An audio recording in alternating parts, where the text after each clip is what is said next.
Yang saya hormati pimpinan dan anggota Komisi 2 Dewan Perwakilan Rakyat Republik Indonesia, Menteri Dalam Negeri Republik Indonesia, Menteri Agraria dan Tata Ruang, Kepala BPN Republik Indonesia, Wakil Menteri Keuangan Republik Indonesia, yang mewakili Menteri Hukum dan Hak Asasi Manusia, Komite 1 dan para anggota DPD Republik Indonesia, Ketua dan Wakil Kepala dan Wakil Kepala Otorita Ibu Kota Nusantara, dan hadirin yang berbahagia. Assalamualaikum warahmatullahi wabarakatuh. Shalom, Om Swastiastu, Namo Buddhaya, salam kebajikan, selamat siang dan salam sejahtera bagi kita semua. Sekali lagi saya ingin mengajak kita semua menaikkan rasa syukur kita kehadirat Allah Subhanahu wa taala, Tuhan yang pemerintahan global.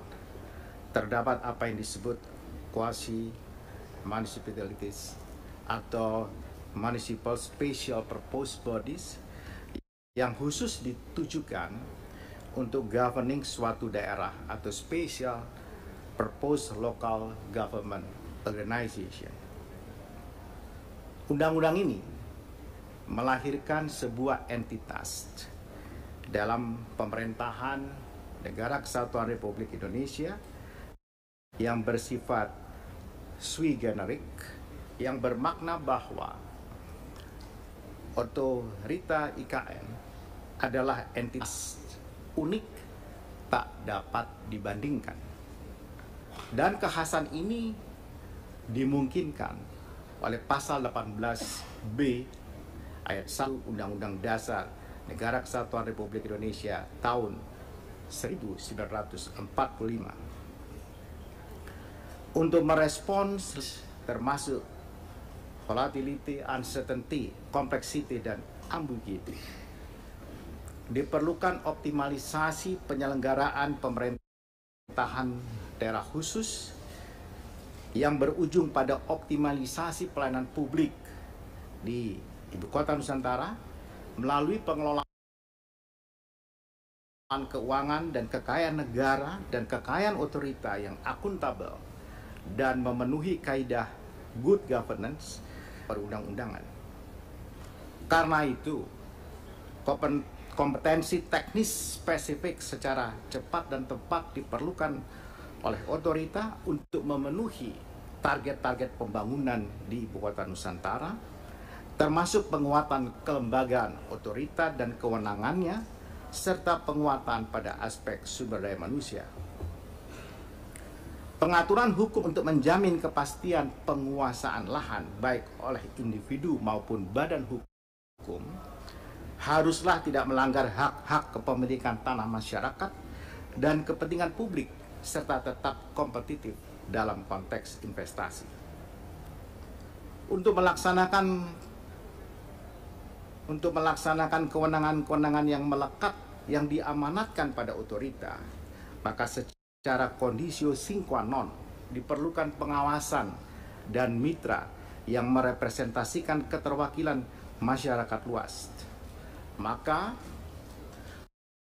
otorita Ibu Kota Nusantara dinilai tepat bermitra dengan alat kelengkapan DPR yang membidangi bidang pemerintah. Pimpinan dan anggota Dewan yang saya hormati, saya ingin mengucapkan apresiasi kepada seluruh pihak yang terlibat, seluruh anggota Komisi 2 DPR RI, anggota DPD, Ibu dan Bapak dari otorita Ibu Kota Nusantara, dari kementerian dan lembaga yang terlibat selama proses pembahasan rancangan undang-undang perubahan undang-undang IKN.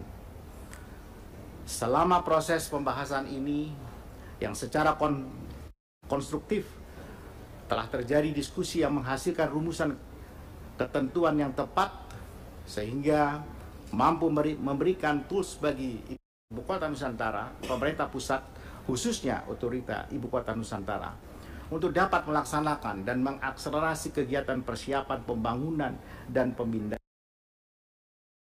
ibu kota, serta pada saatnya nanti melaksanakan penyelenggaraan pemerintahan daerah khusus ibu kota negara efektif, optimal, dan akuntabel. Penyempurnaan dalam rapat pembahasan tingkat 1 atas rancangan undang-undang perubahan telah menguatkan 9 pokok perubahan undang-undang IKN. Di antaranya kewenangan khusus, penguatan kewenangan otorita, yakni memiliki seluruh kewenangan kecuali kewenangan yang bersifat absolut dan kewenangan pemerintah daerah. Pertanahan, terdapat penguatan pengakuan tanah milik masyarakat dan tanah negara sebagai salah satu jenis tanah di ibu kota, menghapus kata secara sukarela, menambahkan kriteria evaluasi hak atas tanah, mengubah perintah delegasi mengenai kriteria dan tahapan. Kerja ini akan ditindaklanjuti dengan rapat paripurna sebagai pengambilan keputusan tingkat 2. Setelah rapat paripurna, maka akan ditindaklanjuti dengan persetujuan Presiden untuk kemudian diundangkan. Sebagai penutup, kami sekali lagi ingin menyampaikan visi dan tujuan ibu kota dunia untuk semua. Ibu kota Nusantara dibangun sebagai bagian dari upaya dalam mencapai target visi Indonesia 2045, yaitu Indonesia sebagai negara Nusantara yang berdaulat, maju, dan berkelanjutan, sekaligus mengubah orientasi pembangunan menjadi Indonesia sentris dalam rangka upaya pemerataan pembangunan dan percepatan transformasi Indonesia. Ibu kota Nusantara juga merepresentasikan keberagaman bangsa Indonesia serta mengedepankan prinsip pembangunan kota yang cerdas, yang tidak hanya untuk manusia, tetapi juga selaras dengan alam dan berbasis prinsip pembangunan berkelanjutan dengan mewujudkan Forest City, Smart City, dan Smart City di ibu kota Nusantara.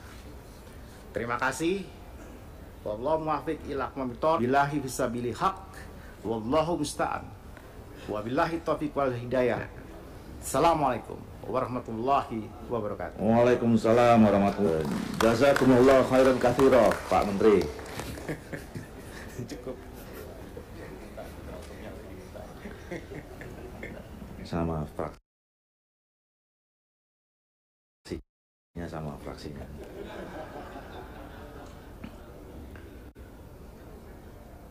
Perencanaan pembangunan nasional yang mewakili pemerintah yang menyampaikan pendapat akhir dari pemerintah dalam rapat kerja tingkat. Bapak Ibu, saudara sekalian, pimpinan dan seluruh anggota Komisi 2, dengan tadi kita sudah sama-sama mendengarkan pendapat dari pemerintah yang